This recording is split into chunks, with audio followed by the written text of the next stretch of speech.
eu não sei se com essas tretas da direita eles vão conseguir sustentar uma candidatura viável para 2026, até porque também o governo Lula tem a tendência de entregar nesse primeiro mandato um mandato no mínimo razoável. E chega muito forte, com o nome do Lula, o nome do PT e também com as entregas que vão fazer até 2026, chega como franco favorito. Então a direita tem aí um grande problema pela frente, que continue com problema. A gente não está lamentando, não, que continue com problema pela frente. Mas é um problema que eles já vislumbram e ainda por cima ajudam a aprofundar, para você ver o nível da política que está sendo feita. Vou até colocar aqui a frase da Glaze, que é uma visão de alguém de dentro da política, uma pessoa que anda pelos bastidores, deve ouvir por aí a direita comentando sobre o Tarcísio, e a visão dela é muito parecida com a que a gente está falando aqui neste momento. Discutia isso, né? Ele ao lado de Haddad, aquela imagem de Tarcísio ao lado de Haddad, e Tarcísio falando, concordo 95% com o texto. O apoio de Tarcísio, posicionamento dele contrário do que diz o apoiado dele, apoiador dele, Bolsonaro. É importante o apoio do Tarcísio, né? Porque é um governador de um grande estado, de São Paulo. Como eu disse aqui, se São Paulo continuasse contra, isso dificultaria, mas eu também acho que Tarcísio teve conversas, ou até recebeu pressão do empresariado de São Paulo, da indústria paulista, que é forte, e que tem interesse nessa reforma. Então, ele também tem que dar resposta à população de São Paulo, aos empresários de São Paulo, ao setor produtivo de São Paulo. Ele está apoiando algo que esse setor apoia. Deputada, há muito de desinformação, né, na manifestação do ex-presidente Bolsonaro, chama de reforma do PT, uma reforma que foi elaborada por economistas, antes mesmo da posse do Lula, foi encampada por um projeto de lei do deputado Baleia Rossi.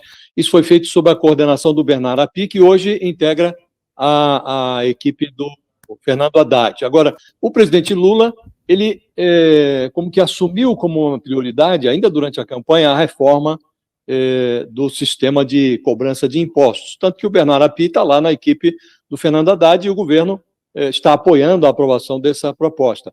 O que eu queria lhe perguntar é se o apoio do Tarcísio de Freitas a essa reforma, o Tarcísio, que não é um personagem ignorado do PT, trabalhou na gestão da Dilma, dirigiu lá o DENIT, se este apoio é visto pela senhora como o prenúncio de um surgimento de uma direita um pouco mais qualificada, uma direita que pode qualificar um pouco mais o debate político no país, ou se a senhora não enxerga a motivação política por trás da movimentação do Tarcísio.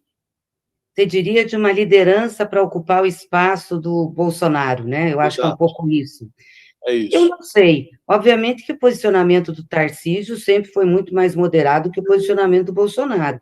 Ele recebeu o apoio do Bolsonaro, mas mesmo durante a campanha de São Paulo, seus posicionamentos, a sua forma de ser, sua articulação sempre foram diferentes. Óbvio que, em Bolsonaro sendo inelegível, tem alguns nomes que estão surgindo e sendo discutidos aí na imprensa como possíveis para ocupar o seu espaço. E o governador de São Paulo tem peso político, né?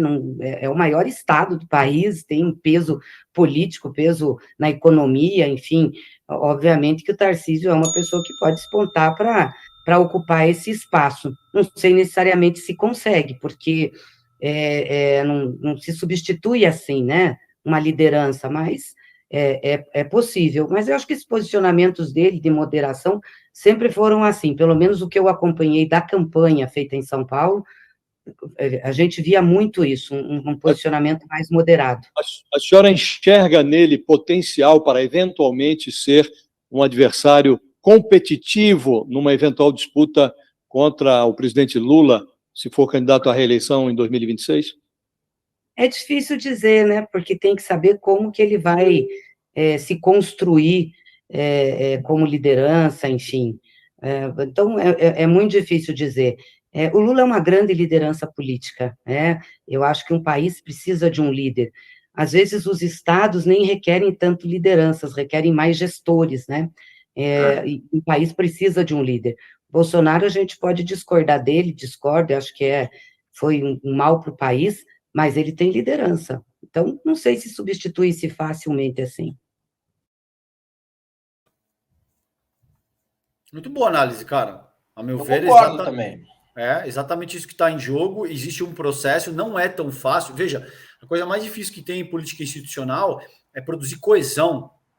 Então, por isso que a tua fala é muito boa também, Maldonado, quando você diz que se houvesse coesão entre as diferentes ramificações, sobretudo que remetem ao dogma religioso, o Brasil já era uma teocracia. Agora, isso não é tão fácil de se fazer e invariavelmente, você precisa de uma figura que faça. O Bolsonaro seguramente foi essa figura de cariz neofascista que aglutinou o ódio, a misoginia, o rancor, o racismo ao redor dele. A gente está vendo aí um processo de sucessão, porque tem mais também, viu, Maldonado? A situação do próprio Jair Bolsonaro vai se agravar para além do que ela já está hoje, cara. Pode ter certeza. Ele não vai ficar só nessa de... os próximos passos, a meu ver, a despeito de ser complicado estabelecer prognóstico, tá? Mas ele já está inelegível até 2030. O TCU vai torná-lo inelegível muito possivelmente até 2034, no que diz respeito, pelo menos, ao pleito presidencial. E, em seguida, ele vai ser imputado com sanções na seara criminal, cara. O que deve gerar, inclusive, cadeia para ele, a meu ver, talvez no segundo semestre de 2024. Daqui a um ano. Isso não é para já. Mas daqui a um ano, ele vai puxar cana. Então, pode ser que ele ainda está se articulando dessa forma. Não, se o PL estiver unido, não passa. Tarcísio, aqui quem manda sou eu. Porque ele ainda tem um certo capital político. Você está entendendo? A partir do momento que azedar a batata de vez, azedar o pezinho do frango de vez, pode ser que ele diga, não, agora é melhor Tarcísio mesmo. Porque pelo menos eu consigo evitar um processo de prisão. Se esse cara se elege em 2026, eu posso contar com um perdão presidencial, tudo isso aí. Então, esse cenário ainda vai mudar, cara. Não é um cenário estático. Está em curso, mas eu concordo com tudo que a Glaze disse e concordo com você também. Na medida em que a macroeconomia brasileira decolar e caso não exista nenhum grande escândalo, nada muito atípico até 2026, e o Lula queira concorrer, tenha saúde, energia e tal, ele está reeleito. Vai ser difícil tirar isso aí dele, e aí o Tarcísio deve tentar a reeleição no governo do estado para dar o bote na presidência, talvez em 2030. Exatamente. O que eu sempre falo aqui também, e que a Glaze falou, liderança não se faz da noite para o dia. Tá? Liderança não se faz da noite para o dia. Se fosse assim, passar o canudo do FHC para qualquer um seria algo muito fácil. Não é assim.